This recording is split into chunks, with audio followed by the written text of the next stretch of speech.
पौलुस रोमी उसके 12वें अध्याय के 8वें पद में लिखता है, जो उपदेशक हो वो उपदेश देने में लगा रहे, दान देने वाला उदारता से दे, जो अगुवाई करे वो उत्साह से करे, जो दया करे वो हर्ष से करे।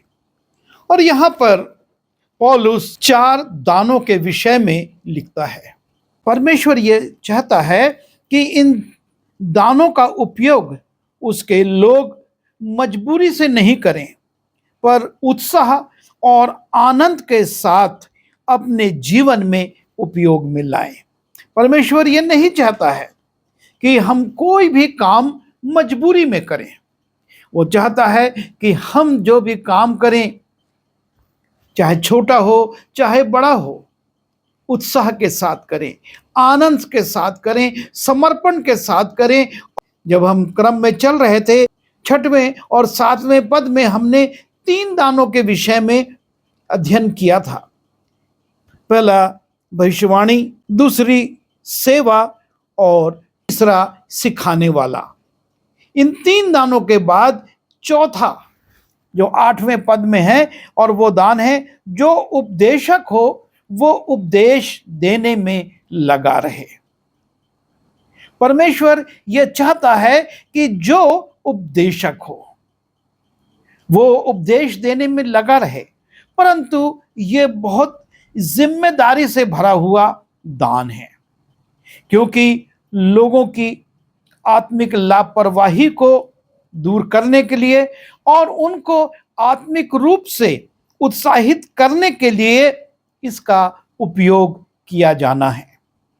इस दान को बिना पवित्र आत्मा पाए उपयोग में लाने से मात्र उपदेश भाषण रह जाएगा, उसमें सामर्थ्य नहीं होगी। जिस प्रकार से अन्य लोग आते हैं और भाषण देकर चले जाते हैं, ठीक वैसे ही यदि पवित्र आत्मा प्राप्त नहीं है या पवित्र आत्मा नहीं मिला है और हम परमेश्वर के वचन को उपदेश के रूप में लोगों को बताते हैं, तो वो एक भाषण होगा, एक संदेश होगा बस।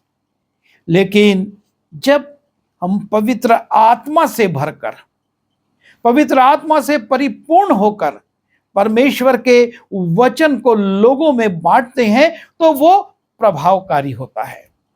वो लोगों के हृदय को तोड़ देता है, लोगों की कमजोरियों को उनकी आंखों के सामने ले आता है और वो बेचैन हो जाते हैं। वो अपनी गलतियों को मानकर ये चाहते हैं कि उनसे वो छुटकारा प्राप्त कर सकें। जब हम पतरस को देखते हैं कि पतरस पिन्तेकुस्त के दिन पवित्र आत्मा से परिपूर्ण हो गया है, और जब वो पवित्र आत्मा से भर जाता है और पवित्र आत्मा से परिपूर्ण होने के बाद जब वो यरूशलेम में सारे यहूदियों के सामने, जो कि अलग अलग प्रांतों के थे, अलग अलग क्षेत्रों के थे, और वो सिर्फ त्योहार मनाने के लिए यरूशलेम में इकट्ठे हुए थे, और तब पतरस उन 11 के साथ खड़ा हुआ और ऊंचे शब्द से कहने लगा कि हे यहूदियों और हे यरूशलेम के सब रहने वालों, ये जान लो और कान लगाकर मेरी बात सुनो। पतरस पवित्र आत्मा से भरकर बड़े साहस के साथ, बड़े उत्साह के साथ यरूशलेम के लोगों से कहता है कि मेरी बात को सुनो, इस पर अपना कान लगाओ और ध्यान दो। और जब वो उपदेश करता है पवित्र आत्मा से परिपूर्ण होकर, तब हम देखते हैं 37वें पद में लिखा है, तब सुनने वालों के हृदय छिद गए और वे पतरस और शेष प्रेरितों से पूछने लगे कि हे भाइयों, हम क्या करें। पतरस के उपदेश से, जो वो बोल रहा था, जो वो समझा रहा था, और अपने उपदेश के अंत में वो कहता है, सो अब इस्राएल का सारा घराना निश्चय जान ले कि परमेश्वर ने उसी यीशु को, जिसे तुमने क्रूस पर चढ़ाया था, प्रभु भी ठहराया और महिमा भी दी।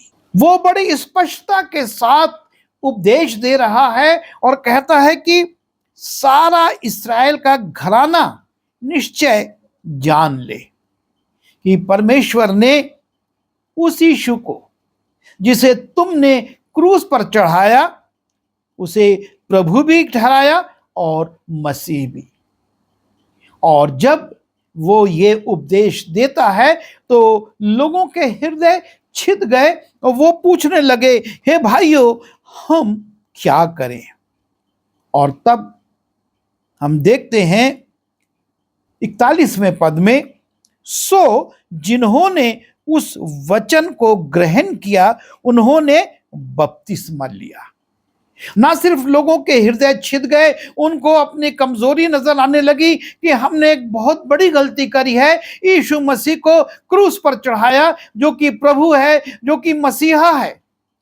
और तब उन्होंने उस वचन को ग्रहण करके बपतिस्मा लिया, और लिखा है उसी दिन 3000 मनुष्यों के लगभग उनमें मिल गए। यह है उपदेश में आई हुई सामर्थ। यदि बिना पवित्र आत्मा पाए पतरस उपदेश करता तो इतने लोग नहीं आते, उल्टा शायद लोग उसको पत्थरवा करने की कोशिश करते, उसको मारने की कोशिश करते, उस पर दोष लगाने की कोशिश करते। लेकिन जब पवित्र आत्मा से भरकर वो उपदेश करता है, लोगों के हृदय छिदते हैं, वो पूछते हैं, वो यीशु मसीह को ग्रहण करते हैं और बपतिस्मा लेते हैं। और लिखा है 3000 के लगभग लोग उसी दिन उस उपदेश को सुनकर उनमें मिल गए। आगे हम जब एक और व्यक्ति को देखते हैं जो यहूदी नहीं है, लेकिन वो परमेश्वर से डरता था, परमेश्वर से प्रार्थना करता था, और उसके विषय में प्रेरितों का काम उसके 10वें अध्याय के पहले 6 पदों में लिखा हुआ है। कैसरिया में कर्नेलियस नाम एक मनुष्य था, जो इतालियन नाम पलटन का सूबेदार था। वो भक्त था और अपने घराने समेत परमेश्वर से डरता था और यहूदी लोगों को बहुत दान देता था और बराबर परमेश्वर से प्रार्थना करता था। ये यहूदी नहीं था, पर ये परमेश्वर से डरता था, परमेश्वर से प्रार्थना करता था। अपने सारे घराने के साथ वो परमेश्वर से डरता और भक्त व्यक्ति था। और तब लिखा है, उसने दिन के तीसरे पहर के निकट दर्शन में स्पष्ट रूप से देखा कि परमेश्वर का एक स्वर्गदूत मेरे पास भीतर आकर कहता है, हे कर्नेलियस। उसने उसे ध्यान से देखा और डर कर कहा, हे प्रभु, क्या है? उसने उससे कहा, तेरी प्रार्थनाएं और तेरे दान परमेश्वर के सामने स्मरण के लिए पहुंचे हैं, और अब याफा में मनुष्य भेजकर शिमौन, जो पतरस कहलाता है, बुलवा ले। वो शिमौन चमड़े का धंधा करने वाले के यहाँ पहुन है, जिसका घर समुद्र के किनारे है। तब वो स्वर्गदूत जिसने उससे बातें की थी चला गया, तो उसने 2 सेवक और जो उसके पास उपस्थित रहा करते थे उनमें से एक भक्त सिपाही को बुलवाया और उन्हें सब बातें बताकर याफा को भेजा। और यहाँ पर ये अन्य जाति पलटन का सरदार जो परमेश्वर से डरता था, उसके लोगों को, इस्राएल के लोगों को भेंट देता था और प्रार्थना भी करता था, उससे परमेश्वर कहता है कि तू पतरस को बुलवा और उससे वचन सुन। और जब पतरस को बुलवाया जाता है और पतरस आता है और पूछता है मुझे क्यों बुलाया गया है, और तब कर्नेलियस उसको बताता है कि परमेश्वर के दूत ने मेरे पास आकर मुझसे कहा कि मैं तुझे बुलवाऊं और तुझसे वचन को सुनूं। और कर्नेलियस ना सिर्फ पतरस को बुलवाता है, लेकिन अपने पूरे घराने को वहां पर जमा कर लेता है कि वो भी पतरस से वचन सुने, पतरस का उपदेश सुने।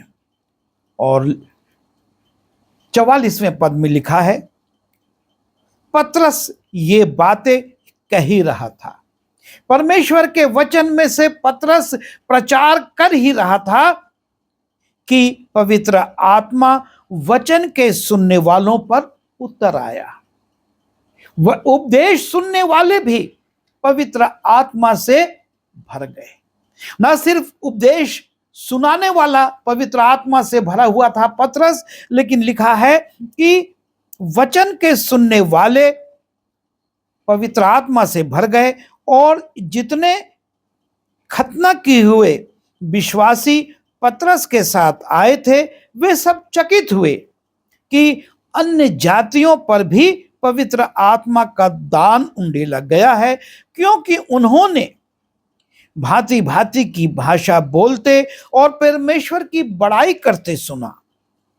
इस पर पतरस ने कहा, क्या कोई जल को रोक सकता है कि ये बपतिस्मा ना पाए जिन्होंने हमारी नाई पवित्र आत्मा पाया है?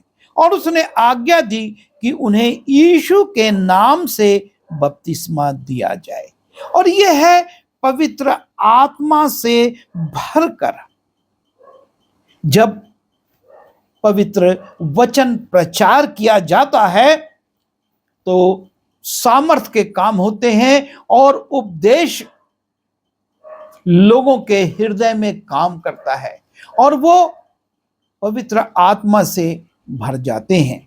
ऐसे बहुत सारे उदाहरण हैं, चाहे हम स्तफनुस को देखें, चाहे हम फिलिप्पुस को देखें और चाहे हम पौलुस को देखें। ये लोग पवित्र आत्मा से भरकर जब उपदेश करते थे, इनके उपदेशों से लोगों के जीवन में परिवर्तन आता था। वो यीशु मसीह को ग्रहण करते थे और यीशु के नाम से बपतिस्मा भी लेते थे। हमारे लिए भी एक प्रश्न उठता है कि पवित्र आत्मा से भरने के बाद हम कैसा प्रचार करें। और जब हम कुलुस्सी उसके 4 अध्याय के 5वें और 6वें पद को देखते हैं और वहां पर पौलुस कुलुस्सी की मंडली को एक सलाह देता है, उपदेश करने के विषय में वो उनको एक निर्देश देता है। वो कहता है, अवसर को बहुमूल्य समझकर बाहर वालों के साथ बुद्धिमानी से बर्ताव करो। तुम्हारा वचन अर्थात उपदेश सदा अनुग्रह सहित और सलोना हो कि तुम्हें हर मनुष्य को उचित रीति से उत्तर देना आ जाए। तुम्हारा वचन क्या हो? सलोना हो और हर एक मनुष्य को हम उत्तर दे सके, क्योंकि मनुष्यों के मन में अलग अलग प्रकार के विचार होते हैं। वो अलग अलग क्षेत्रों से आते हैं, अलग अलग शिक्षाओं से आते हैं।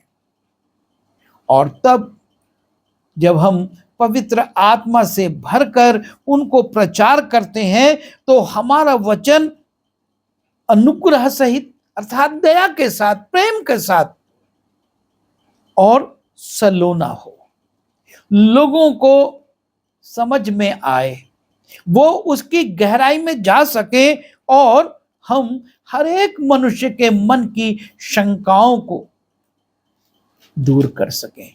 हमारे उपदेश से लोग भ्रमित ना हो, भयभीत ना हो, लेकिन वो कायल हो, उनके हृदय छिदे और वो स्वयं होकर इस बात की खोज में लगे कि अब हमें क्या करना है। जब सच्चाई उपदेश में बताई गई है तो हमें क्या करना है, और तब वो यीशु को ग्रहण करेंगे और बपतिस्मा भी लेंगे। लेकिन प्रभु यीशु मसीह का भाई याकूब एक सावधानी भी बताता है। उपदेश करने वालों को वो एक सावधानी भी कहता है कि हे मेरे भाइयों, तुम में से बहुत उपदेशक ना बने, क्योंकि जानते हो कि हम उपदेशक और भी दोषी ठहरेंगे, इसलिए कि हम बहुत बार चूक जाते हैं। याकूब लोगों को सावधान कर रहा है। उपदेश करना परमेश्वर का एक दान है, और जब हम पवित्र आत्मा से भरकर उपदेश करते हैं, लोगों के हृदय में काम होता है और लोग यीशु मसीह के पास आते हैं। लेकिन हमको सावधान होना है। हम बड़ी सावधानी के साथ इस दान का उपयोग करें। हम बड़ी सरलता में ना ले लें, क्योंकि हम मनुष्य हैं और कई बार हम चूक भी जाते हैं, और जो चूक जाता है उसको परमेश्वर के सामने लेखा देना होगा। और इसलिए पौलुस पहला कुरिन्थी उसके 9वें अध्याय के 27वें पद में कहता है, परंतु मैं अपनी देह को मारता कूटता और वश में लाता हूं। क्योंकि हम मनुष्य हैं, जैसा कि याकूब ने कहा कि हम बहुत बार चूक जाते हैं, और इस चूक से बचने के लिए जब हम उपदेश करते हैं, हमको अपने शरीर को मारना कूटना और वश में लाना आवश्यक है। जिन बातों के विषय में हम लोगों को समझाते हैं और उनको चेतावनी देते हैं, सावधान करते हैं, वो बातें हमारे जीवन में ना हो। क्योंकि पौलुस आगे कहता है, ऐसा ना हो कि औरों को प्रचार करके, ऐसा ना हो कि मैं औरों को उपदेश दूं और मैं आप ही किसी रीति से निकम्मा ठहरूं। क्योंकि परमेश्वर तो आपको भी देख रहा है, मुझको भी देख रहा है, सुनने वालों को भी देख रहा है। उपदेशक किस मन से प्रचार कर रहा है, उसके जीवन में क्या कमी है, उसके जीवन में क्या अच्छाई है, सब देख रहा है। और इसीलिए परमेश्वर, हम देखते हैं कैसे प्रस्तावित करता है, पतरस को बुलाओ, फिलिप्पुस से कहता है मार्ग में चले जा, वहां एक खोजा है और उसको प्रचार कर। पौलुस को जगह जगह ले जाता है कि वो प्रचार करे। परमेश्वर चाहता है कि हम उपदेश दें, लोगों को बताएं। जब तक लोग सुनेंगे नहीं, मानेंगे कैसे? और इसलिए सुनाना जरूरी है, पर हम बड़ी सावधानी से पहले अपने जीवन को देखें। और इसलिए याकूब कहता है कि तुम में से बहुत तेरे उपदेशक ना बने, सावधान हो। पहले हम अपने जीवन को देखें, अपने जीवन को जांचें, अपने जीवन की उन कमजोरियों को जो हमको परमेश्वर के सामने दोषी ठहरा सकती हैं, उनको दूर करें। जैसा पौलुस कहता है कि मैं अपनी देह को मारता कूटता और वश में लाता हूं। ये जरूरी है कि हम अपने जीवन का मूल्यांकन करें, उन कमजोरियों को अपने जीवन से निकालें, और तब हम उपदेश करें, और तब हमारा उपदेश सामर्थी होगा, बलवंत होगा, लोगों के हृदय को काटेगा और उनके हृदय छिद जाएंगे, जैसा कि पतरस के उपदेश से हुआ, जैसा कि स्तफनुस के उपदेशों से हुआ, और जैसा कि फिलिप्पुस और पौलुस के उपदेशों से हम देखते हैं। और आज भी ऐसे बहुत सारे उदाहरण हैं जिन्होंने लाखों लोगों के हृदय को प्रभु यीशु मसीह के ओर फेरा है। और उन उपदेशकों ने पहले अपने जीवन को प्रभु के नमूने पर लाया और उसके बाद उन्होंने वो प्रचार किया और वो प्रचार प्रभावकारी हुआ और लोगों ने प्रभु यीशु मसीह को ग्रहण किया, उसके नाम से बपतिस्मा लिया और प्रभु यीशु मसीह के दास बन गए। प्रभु हमारी सहायता करे कि जैसा पौलुस ने रोम की मंडली को लिखा, इस उपवास काल में हम अपने जीवन पर विश्लेषण करें, अपने जीवन को देखें और उसके बाद हम दूसरों को उपदेश दें, दूसरों को शिक्षा दें, दूसरों को सिखाएं, समझाएं, ताकि लोग हमारे अंदर, हमारे उपदेश के अंदर प्रभु यीशु मसीह को देखें और उनके हृदय छिदें और वो यीशु के पास आएं। आइए दुआ करें। प्रभु, हम निर्बल मनुष्य हैं और कई कमजोरियां हम में आ जाती हैं। पौलुस भी कहता है, जो मैं करना चाहता हूं वो नहीं कर पाता और जो नहीं करना चाहता वो मुझसे हो जाता है। और इसलिए प्रभु, हम निवेदन करते हैं कि जब हम उपदेश देते हैं, हमारा उपदेश खरा हो, पवित्र हो, आपकी छवि उसमें दिखे और लोगों के हृदय कायल हों। हमारे जीवन को पूरी तरह से पवित्र कीजिए ताकि इसमें कोई कमी ना हो और हमारे उपदेश से बहुत लोग आपको ग्रहण करने वाले हों। विनती यीशु के नाम से मांगता हूँ, आमीन।